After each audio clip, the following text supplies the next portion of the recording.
Sounds unbelievable, but it is true. Yes, the story of the company Ease My Trip just started हुआ था in the year of 2008 with 3 co-founders and their bootstrap funding जो scale up हुआ and went public to an IPO recently. So hello everyone, it is Vivek Shayan and I welcome you to my channel. आज की इस video में हम decode कर रहे होंगे जो business strategies Ease My Trip ने use की थी and it went public at a large level.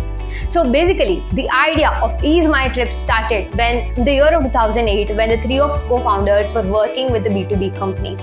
जो भी B2B travel based companies होती है उनके जो भी major problems थे वो solve करने का उनका perspective था and for that they created Ease My Trip जहाँ पे वो software as service models जो है उन सारी travel companies को provide करते थे जिससे कि उनका जो process है transaction है या फिर connections है hotels, resorts या फिर companies के साथ वो easy तरीके से complete हो पाए.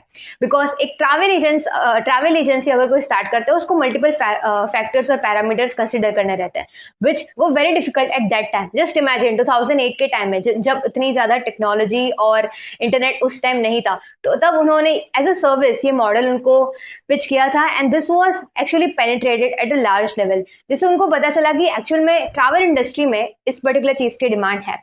बट विद टाइम जैसे इंटरनेट आया और लोग जितने ज़्यादा अवेयर होते गए उनको ये पता चला कि जितने भी B2C सेगमेंट है उसमें काफ़ी ज़्यादा बड़ा मार्केट है. बिकॉज कई लोग ये चाहते हैं कि वो अपनी जो ट्रिप्स है वो खुद प्लान करें.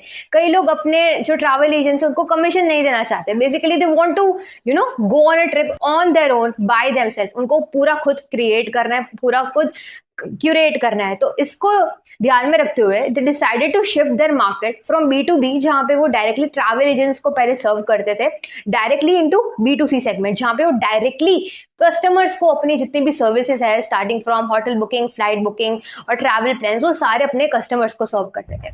लेकिन इतने क्राउडेड मार्केट में उन्होंने बूटस्ट्रैप करके एक्चुअल में इतना स्केल अप कैसे किया. जितने भी बाकी उनके कंपटीटर्स थे फॉर एग्जांपल GoIbibo और माई ट्रिप एडवाइजर जैसी दूसरी डिफरेंट OTA प्लेटफॉर्म, उनके प्लेटफॉर्म पे अगर आप कुछ भी ट्रांजैक्शन करते हो या फिर बुकिंग करते हो तो कुछ convenience fee, yes a convenience fee was charge. लेकिन इनके प्लेटफॉर्म पे, ईज माई ट्रिप के प्लेटफॉर्म पे they made it zero, yes a zero convenience fee. In fact इनके फाउंडर ये भी कहते हैं कि उन्होंने अपना जो ये जीरो कन्वीनियंस फी था वो मार्केट भी नहीं किया था बिकॉज वो चाहते थे कि कस्टमर खुद आके एक्सपीरियंस करे और अगर वो एक्सपीरियंस करेगा और उसको ये पता चलेगा कि बाकी प्लेटफॉर्म पे मुझे 400-800 रुपए देने पड़ रहे हैं एक पर्टिकुलर बुकिंग करने के लिए लेकिन इस प्लेटफॉर्म पे ऐसा कुछ भी नहीं है, तो वो खुद अपने सर्कल में, वो खुद अपने फ्रेंड्स रिलेटिव्स को ये चीज़ें सामने से जाके बताएगा. तो जो वर्ड ऑफ माउथ के थ्रू उनकी जो मार्केटिंग होगी which is going to be much more effective कि वो खुद सामने से कस्टमर्स को बोले कि जीरो कन्वीनियंस फी है. अब यहाँ पे आप ये भी सोच सकते हो कि इनके पास इतना बड़ा कस्टमर बेस है तो अगर वो पर पर्सन अगर 100 रुपीज़ की भी कन्वीनियंस फी चार्ज करते हैं तो इस पर्टिकुलर चीज़ से उनका रेवेन्यू स्ट्रीम बहुत बड़ा हो सकता है.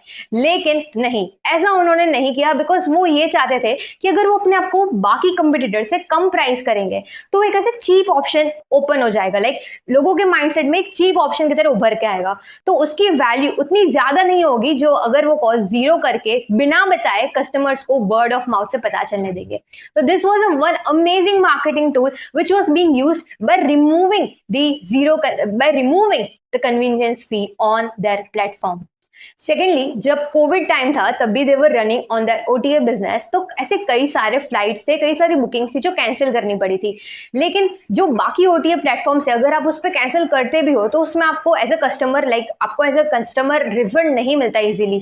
बट इन्होंने मेक श्योर किया कि नो मैटर वॉट अगर आपके पास मेडिकल इश्यूज है, मेडिकल रीजंस है टू कैंसिल योर बुकिंग्स और कैंसिल योर फ्लाइट्स इर्रेस्पेक्टिव कि वो फ्लाइट की कंपनी आपको रिफंड दे या ना दे, ईज माई ट्रिप मेक श्योर करता था कि वो खुद अपने पॉकेट में से पैसा निकाल के आपको रिफंड जरूर करेगा. और इन केस वो पैसा अगर उनके पास आता है that is theirs because they made sure कि नो मैटर व्हाट अगर आपके पास हेल्थ इश्यूज है, if you have a proper proof then respective की ट्रैवल एजेंट लाइक जो ट्रैवल कंपनी है या फिर हम कह सकते हैं जो कंपनी है जिसकी हमने बुकिंग करी थी वो हमें रिफंड देना ना दे they are going to give that refund. तो इसके थ्रू भी उनका जो ट्रस्ट फैक्टर था कस्टमर्स के बीच में वो काफ़ी ज़्यादा इंक्रीज हो गया.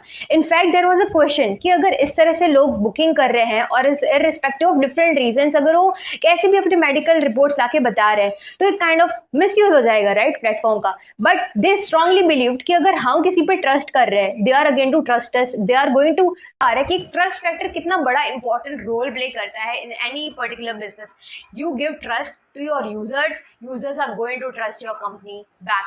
And with this इन्होंने पहले सबसे ज़्यादा फोकस किया कि जो इंडियन मार्केट है वो उसमें अपना जो कवरेज है, जो अपना पेनिट्रेशन है वो मेक श्योर करें.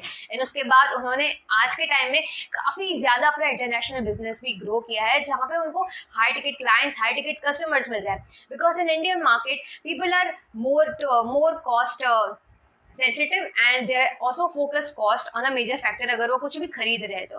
But they went to another different countries where their ticket size was much higher and which added to their revenue. So through this we can clearly see कि किस तरह से एक कंपनी ने word of marketing के through और जो customer है उसको क्वालिटी और अच्छी सर्विस प्रोवाइड करके अपना जो पेनिट्रेशन है वो इंक्रीज किया, इनका जो पेनिट्रेशन है वो इंक्रीज किया. And finally they went to public through an IPO. But if you don't know what exactly IPO is, make sure to check out the link in the first comment. So I hope this was a knowledgeable video to you. Make sure you share it with your friends and spread the knowledge about business strategies, and also subscribe to the channel for more such videos. Hit that like button and yes, don't forget to share it. Thanks for watching.